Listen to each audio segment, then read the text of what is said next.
اعوذ باللہ من الشیطان الرجیم بسم اللہ الرحمن الرحیم۔ ناظرین کرام، رانا ناصر اپنے ایک نئے بلاگ کے ساتھ آپ کی خدمت میں حاضر خدمت ہے۔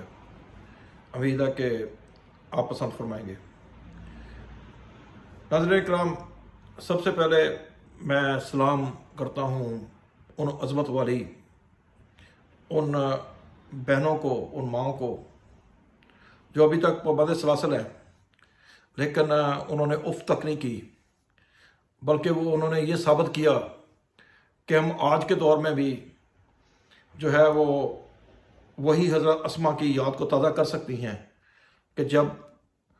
کبھی مشکل آتی ہے تو ہم اپنے مردوں کے شانہ بشانہ کھڑی ہوتی ہیں۔ جیسا کہ آپ کے علم ہے کہ آپ کے سب کے علم میں ہے کہ آج کے دور کے جو مرد ہیں وہ یا تو مرد رہے نہیں ہیں، انہوں نے یا اپنے آپ کو اپنے کاموں کی وجہ سے نامرد ثابت کر دیا ہے۔ وہ کوئی لندن بھاگ گیا ہے تو کوئی یورپ میں بھاگ گیا ہے، اور جو کوئی یہاں پہ رہ گئے ہیں وہ بس ایسے ہی ہیں کہ ان کی اب نسل کا کچھ پتہ نہیں ہے کہ وہ مرد رہیں گے کہ نہیں رہیں گے۔ اصل میں بات یہ ہے ناظرین اکرام کہ ہم اپنا دکھڑا کس سے روئیں، کس کے سامنے جا کے فریاد کریں، کیونکہ اس ملک میں جو مثال بنی ہوئی ہے کہ الٹی گنگا بہہ رہی ہے۔ آپ دیکھیں جو ہمارے چیف جسٹس ہیں، جو ان سے پہلے ہمارے ماشاءاللہ اور بھی جج حضرات جو گزر چکے ہیں، ان کو بڑا شوق ہے انتظامیہ کے فیصلے کرنے کا۔ وہ انتظامیہ کے فیصلے کرنے میں اپنی ہچکچاہٹ محسوس نہیں کرتے۔ اور اسی طرح اب نئی بات نکل آئی ہے مارکیٹ میں کہ ہمارے جو chief of the army staff ہیں جناب عاصم منیر صاحب، السلام علیکم حضور، انہوں نے اب آپ کے ملک کا جو وزارت خزانہ ہے اس کا کام سنبھال لیا ہے، اور اب پتہ نہیں یہ سلسلہ کب تک جائے گا کہ سپہ سالاری کون نبھائے گا، اور جو ملک کی ایگزیکٹو پاور ہے وہ پتہ نہیں کس کے ہاتھ میں جائے گی۔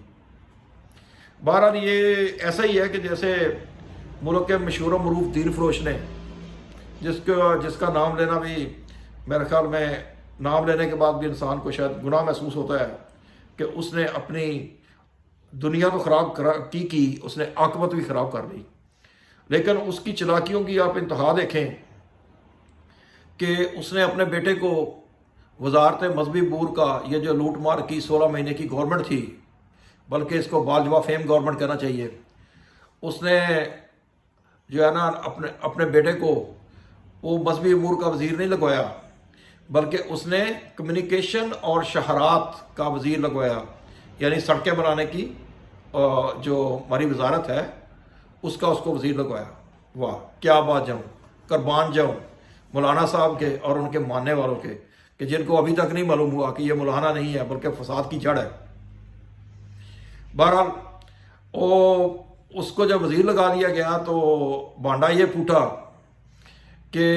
جہاں جہاں اس نے ٹھیکے دیے اس میں لمبے کمیشن کھینچی ہوں گی، اور پھر بغیر توار کول کے جو سڑکیں ہیں وہ عوام کے حصے میں آئیں، اور وہ سڑکیں کیا ہیں، وہ بس ایسے ہی ہے کہ ایک پانی کا ریلا آئے گا اور بہہ جائے گا۔ ناظرین کرام، ظلم کے اس دور میں، سیاہ دور میں، جیل میں ایک قیدی بند ہے جس کا نمبر تو 804 الاٹ کر دیا گیا ہے، لیکن وہ ہر روز ہر لمحہ وہ سوچتا ہوگا کہ میں نے پاکستان کے لیے کیا کیا، اور پاکستان کے لوگوں نے میرے ساتھ نہیں، پاکستان کی بدماشیاں نے میرے ساتھ کیا کیا۔ بہرحال جہاں ان میں کمی بیشی ہے تو یہاں کے جو نظام ہے وہ بھی آپ کو پتہ فرعونیت کا ایک منبع ہے، اس میں فرعونیت یزیدیت کے علاوہ کسی کو کوئی انصاف نہیں مل رہا اور نہ ملے گا، کیونکہ یہ ملک کا جو نظام ہے وہ ایک بڑے پیسفل ریولیوشن کا متقاضی ہے کہ جو شاید ابھی تک اس قوم کے نصیب میں نہیں ہے۔ اس لیے ہمیں ایک کے بعد ایک لولی پاپ دیا جا رہا ہے، اور اب دیکھتے ہیں کہ یہ نئے لالی پاپ کا انجام کیا ہوتا ہے۔ حضور جان کے مان پاؤں تو عرض کروں کہ انسان کی کوئی اپنی عزت بھی ہوتی ہے، کوئی اپنی تکریم بھی ہوتی ہے، تو جناب علی جینا بھی سب نے یہیں پہ ایسی دنیا میں، اور مرنا بھی ہے، اللہ کے حضور بھی پیش ہونا ہے۔ تو آپ نے اس کو جس گلیز کوٹری میں بند کر کے رکھا ہوا ہے وہ یقیناً اس کا مستحق نہیں ہے، وہ اس سے اچھے درجے کا مستحق تھا۔ لیکن آپ کو پتہ ہے قیامت والے دن جب ہمارا حساب ہونا ہے تو انہی چیزوں کا حساب ہونا ہے، جو ہم نے جو انسانوں کے ساتھ جو ہمارے رویے رہے ہیں، جو انسانوں کے ساتھ ہم نے ظلم کیے ہیں، جو زیادتیاں کی ہیں، ان کا حساب ہوگا۔ لیکن عجیب بات ہے کہ وہ قیدی نمبر 804 جو ہے وہ اس حالت میں بھی رہ کے قرآن پاک کو پڑھتا ہے اور اللہ کا شکر ادا کرتا ہے، بلکہ ذرا یہ بتاتے ہیں کہ جو اس جیل کے قیدی ہیں، بس وہ اب جو آگے کہنے کی ضرورت نہیں ہے، وہ اسی کے ہو گئے ہیں۔ یہ اللہ کا ایک جو ہے وہ خاص کرم ہوتا ہے کہ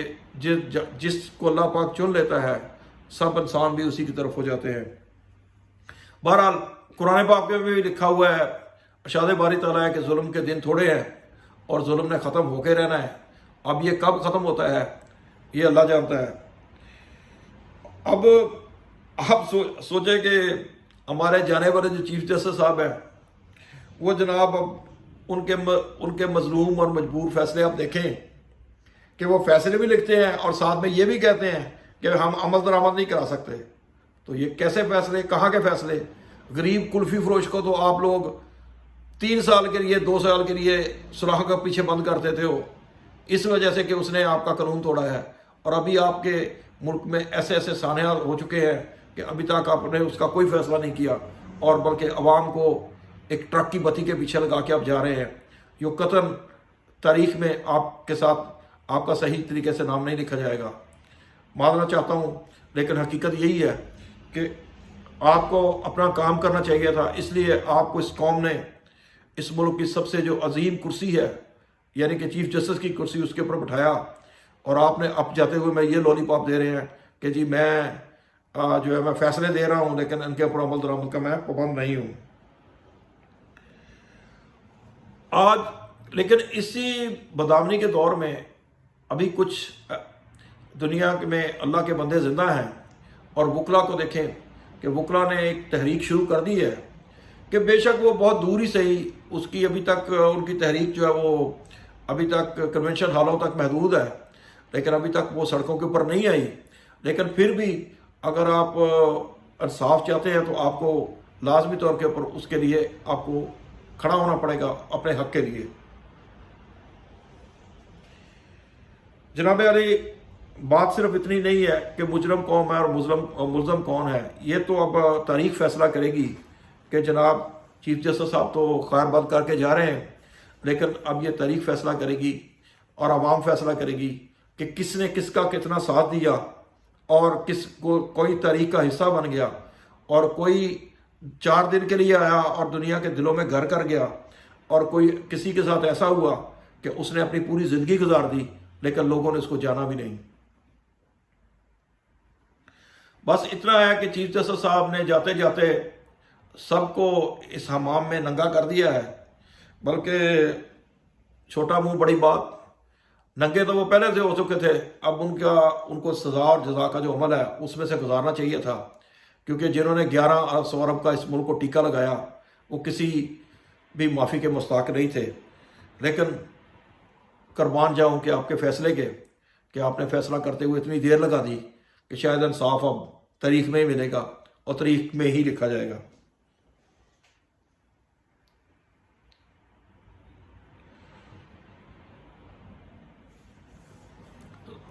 ناظرین کرام، بات اصل میں اتنی ہوتی ہے کہ ہمیں جو کوئی بات کرنی ہوتی ہے وہ اتنے احتیاط سے کرنی ہوتی ہے کہ ہم سیدھی بات نہیں کر سکتے، ہمیں بہت سمجھ سوچ کے بات کرنی لگتی ہے کہ کوئی ہماری زبان سے ایسا لفظ نہ نکل جائے کہ جس سے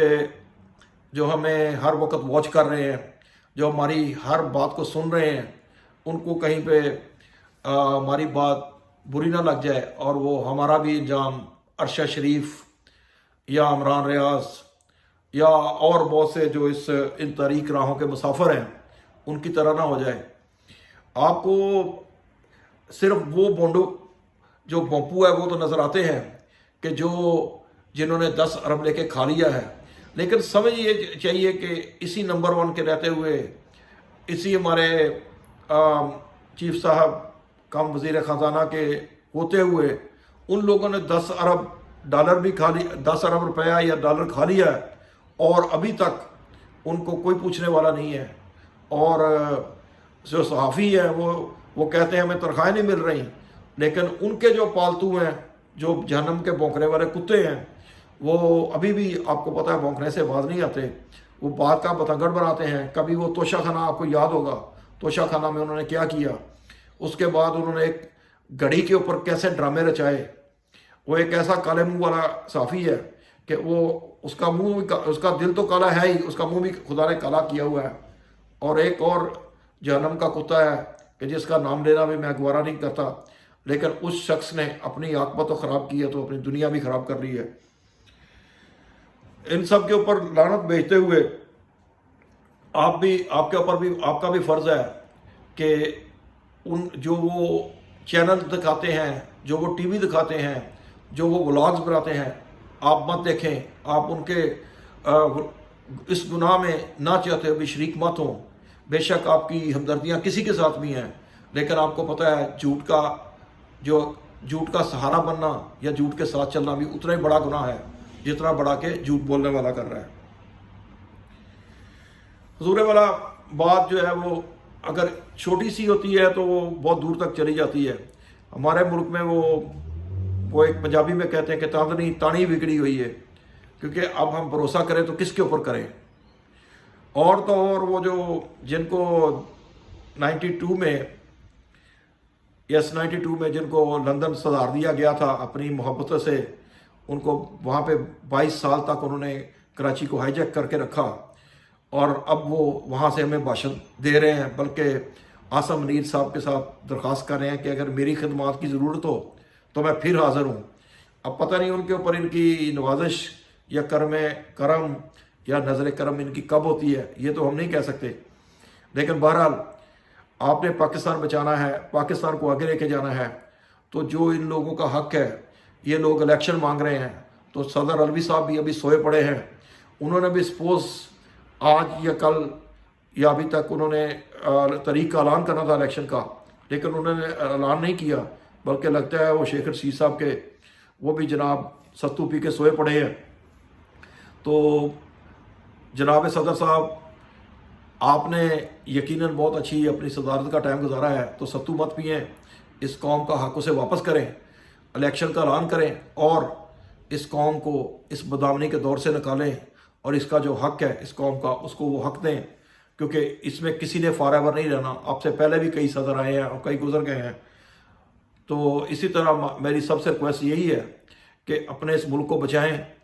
اور آگے لے کے چلیں، کیونکہ اسٹیبلشمنٹ کا یہ صرف ملک نہیں ہے، یہ جوڈیشری کا ملک نہیں ہے، یہ ہم سب کا ملک ہے، بلکہ اس میں یہ ان کا بھی ملک ہے جنہوں نے ریمنڈ ڈیوس کو بچایا، اور یہیں پہ وہ تنطراتے پھر رہے ہیں، بلکہ ان کی صاحبزادی ہمیں لیکچر کے اوپر لیکچر دے رہی تھی،